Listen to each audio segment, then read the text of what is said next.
get asked a lot, where do I find the addresses to actually send out postcards? You know, the addresses that go right on the back of the postcard. And I got the answer for you in this video. Let's dive in.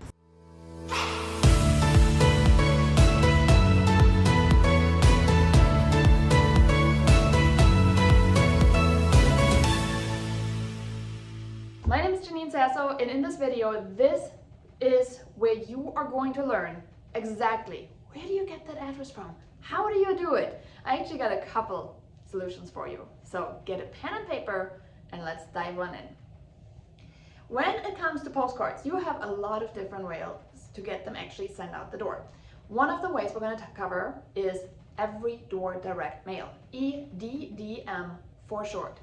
Every door direct mail is available to all of us. It's available to you, it's available to me, and it's the best thing since sliced bread, if you ask me. In the every door direct mail, you actually are going to be piggybacking off the route that the mailman is delivering on a daily basis anyhow. Meaning that they do not have to go through the sorting process of where does this piece of mail go.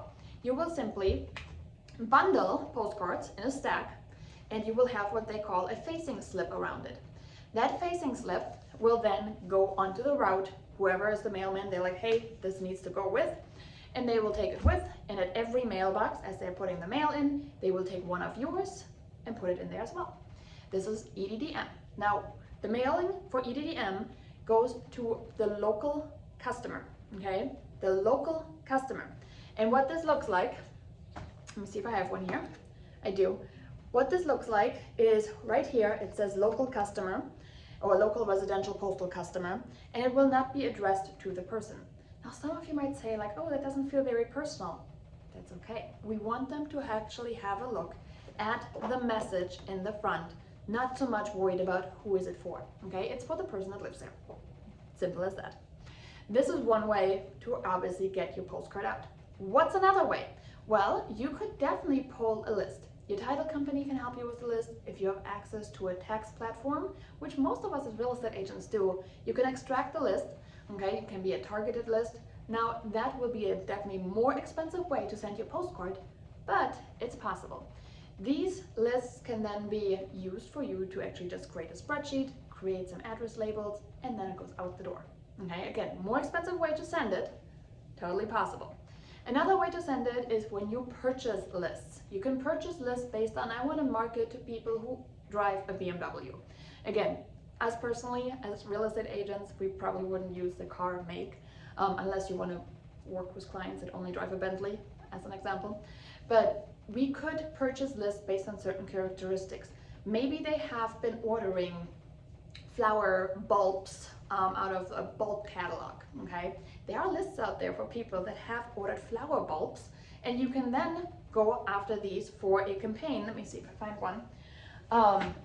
We've just done one for spring pictures, meaning that, you know, we wanna, I'm seasonal, so I wanna make sure I take pictures. I don't know where it went, but we take pictures of our spring market pictures. No, let me try that again.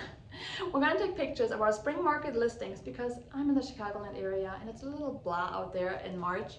So if somebody is going the extra length and they have ordered bulbs to make something look really nice, chances are they really enjoy their curb appeal.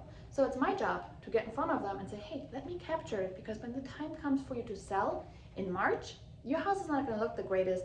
My job is to make sure your house looks the best. So I'm going to offer you to take pictures now in order to have a phenomenal listing when it's time to sell in spring. So you see, there's different kinds of lists. You can just do a Google search for them. When they do sell you these lists are meant for you to mail them once. And if you're wondering, well, how will they know if I mail them twice? There are addresses in this list that are, checkpoint addresses. So if they get your mailer twice, they know you used your list twice, and the penalties of it are really high. So don't do that. But that's just a couple ways. And obviously the cheapest one, we didn't even talk about that. What if you just give them a door hanger, door to door? The time versus money principle is something that applies in real estate. And I want you to not disregard the fact that you could actually just hang a door hanger onto somebody's door, and you don't have to knock, you don't have to solicit them, you can just leave it there and move on to the next door. So there's so many different ways to make it work. Best thing to get started, every door direct mail to get a route under your belt. Okay, so that is a great way for you to really get a decent size subdivision covered. And again, you can always partner with your local lenders, vendors to make it more affordable for you.